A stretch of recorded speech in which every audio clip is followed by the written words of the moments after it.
Good afternoon to all. नमस्ते सभी के लिए।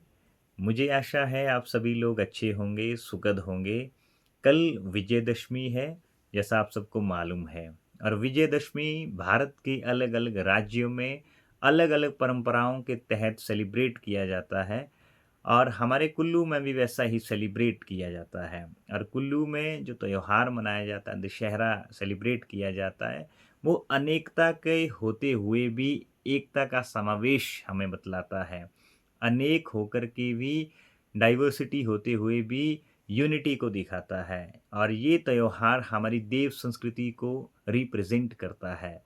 और बड़े हर्षोल्लास के साथ हमारे कुल्लू में सेलिब्रेट किया जाता है। और आप सबको एक बार फिर से इस पर्व पर ढेर सारी शुभकामनाएं मैं देता हूं। जैसा मैंने कहा, विजयदशमी मतलब विजय का 10वां दिन, विजय का 10वां पर्व या विजय का 10वां त्योहार।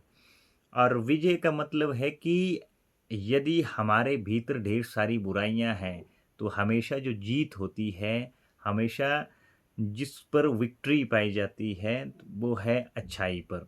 अच्छाई की हमेशा जीत होती है, चाहे किसी भी तरह से हम किसी को कोई भी डिसिप्शन क्यों ना दे, लेकिन हमेशा ज़्यादातर मामलों में अच्छाई की ही जीत होती है।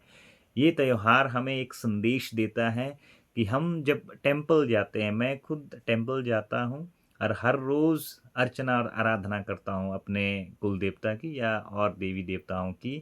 तो एक विजुअलाइज़ मुझे होता है कि मेरे भीतर यदि दूसरों के प्रति बुरे विचार चल रहे हैं, जब हम देवी देवताओं के पास होते हैं, तो बुरे विचार चले हुए हैं, तो वो कहीं न कहीं घंटी की जो धुन होती है, वो हमें एक कंसंट्रेट करने के लिए प्रेरित करती है कि आपके भीतर जो विचार चले हैं, उन पर आप रोक लगाइए और आप उस परमात्मा के प्रति ही सच्चे बनिए उसी समय। उस समय आप वहाँ पर है, उस परमात्मा के पास है।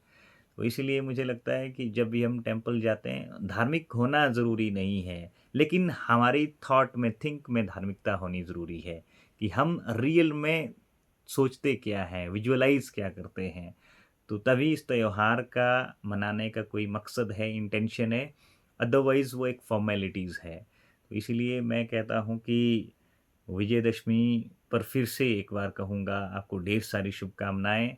और ये हमारी देव संस्कृति को रिप्रेज़ेंट करता है और अनेकता के होते हुए भी एकता के समावेश को हमारे सामने पेश करता है। और ये त्योहार जिस दिन श्री राम जी 14 वर्ष का वनवास काट करके वापिस आए थे, और उस दिन इस दिन इन्होंने कहा जाता है कि रावण का वध किया था। साथ ही साथ माता दुर्गा जी ने भी हमारे महिषासुर का वध किया था। बहुत ही हर्षोल्लास के साथ मनाया जाता है भारत के अलग-अलग राज्यों में भी, और हमारे कुल्लू में भी बहुत ही अच्छी तरीके से सेलिब्रेट किया जाता है। और अलग-अलग कार्यक्रमों के द्वारा भी अलग-अलग संदेश प्रदान किए जाते हैं, जिसमें गाने होते हैं, जिसमें और अलग-अलग प्रस्तुतियाँ की दी जाती है। तो आपको एक बार फिर से ढेर सारी शुभकामनाएँ। और हम हमारे भीतर ये सोचें कि हम रियल में धार्मिक हैं, तो धार्मिकता वाली हमारी सोच भी हो। बहुत-बहुत शुक्रिया मुझे सुनने के लिए।